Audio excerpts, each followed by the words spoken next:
Bonjour les élèves. Notre leçon est fonction linéaire. Alors, l'objectif de cette leçon, les fonctions linéaires sont des fonctions particulières. Ils traduisent des situations de proportionnalité entre deux grandeurs. Alors, on va voir qu'est-ce qu'une fonction linéaire, quelle est sa représentation graphique, comment déterminer graphiquement ou par calcul des images et des antécédents par une fonction linéaire. Alors,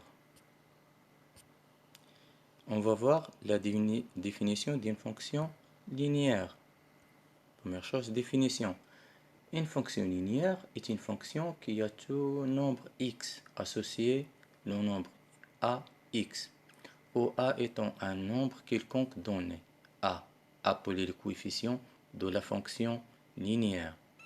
On notera cette fonction de la manière équivalente fx tend vers ax comme première expression ou sous la forme de deuxième expression fx égale ax. Alors, on a l'expression fx égale ax. Toute expression écrite sous forme fx égale ax est une fonction linéaire. X est l'antécédent, ax est l'image de x par la fonction f. A, comme on a déjà dit, c'est le coefficient de la fonction linéaire. Alors on va voir notre exemple.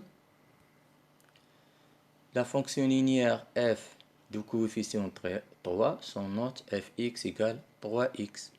La fonction linéaire g du coefficient 2 sur 5, son note gx égale 2 sur 5. Remarque, pour toute fonction linéaire f du coefficient a, on a f de 0 égale 0. C'est-à-dire l'image du nombre 0 est 0 et aussi l'antécédent de 0 est 0.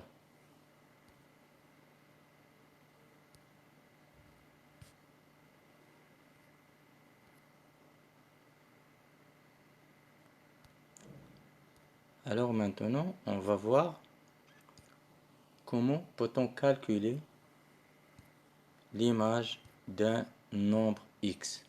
Alors, déterminer l'image de moins 5 et 0 par la fonction fx égale 4x. Alors, qu'est-ce qu'on va faire? Comme vous voyez, on a f de x égale ax. On cherche l'image du nombre moins 5, c'est-à-dire qu'on va remplacer x par moins 5. Alors, on a f-5 égale 4 moins 5 égale moins 20. Ça, c'est la forme mathématique. La forme littérale, donc l'image de moins 5 par la fonction f est moins 20. Alors, pour 0, on cherche l'image de 0.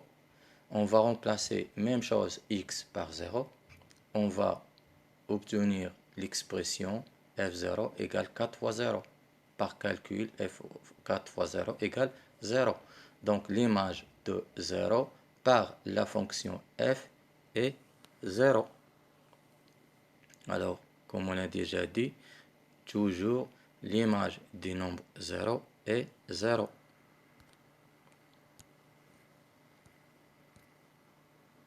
Alors, maintenant, on va faire l'inverse, c'est-à-dire qu'on a l'image et on cherche l'antécédent. Alors, comme dans notre exemple, déterminer les antécédents de 0 et moins 6 par la fonction hx égale 3x. Alors, il s'agit de trouver le nombre x tel que hx égale moins 6. Alors là, on va faire l'inverse. On a l'image et on va chercher x. Alors, puisque hx égale 3x, on va remplacer 3x on va remplacer hx par 3x. Donc, on aura l'équation 3x égale moins 6. On va résoudre l'équation. On va trouver que x égale moins 2. Donc, l'antécédent de moins 6 est moins 2. Concernant nos nombres 0, alors comme on a déjà dit que puisque f est une fonction linéaire, alors f0 égale 0. Donc l'image de 0, c'est 0 par la fonction f. Même chose, l'antécédent de 0 par la fonction f, c'est 0. Alors, c'est ce qu'on va faire. Toute fonction linéaire, h, telle que h0 égale 0. Donc l'unique antécédent de 0 par h est 0. Alors maintenant, on va voir la représentation graphique d'une fonction linéaire. On a fx égale à x, alors est une fonction linéaire. Alors la représentation graphique d'une fonction linéaire, c'est ce qu'on va voir maintenant. Alors commençons par la définition. La représentation graphique d'une fonction linéaire est une droite passant par l'origine des repères. Alors, c'est très important. La représentation graphique d'une fonction linéaire est une droite, toujours est une droite. Et surtout, elle passe par l'origine, c'est-à-dire le point O, l'intersection entre l'axe des abscisses et l'axe des ordonnées. Alors, on va voir l'exemple. Alors, comme vous voyez, on a un repère, on a l'axe des abscisses X, l'axe des ordonnées Y, et comme vous voyez, on a une droite représentée en rouge qui passe par le point A. Alors, comme vous voyez, cette droite passe par l'origine, passe par O. Donc, cette représentation graphique est une représentation graphique d'une fonction linéaire. Pourquoi? Parce que les premières conditions est une droite et deuxième chose, elle passe par l'origine des repères. Alors j'espère que vous avez bien compris. Dans la prochaine vidéo, Inch'Allah, on va voir comment peut-on tracer une fonction linéaire. Merci pour votre attention.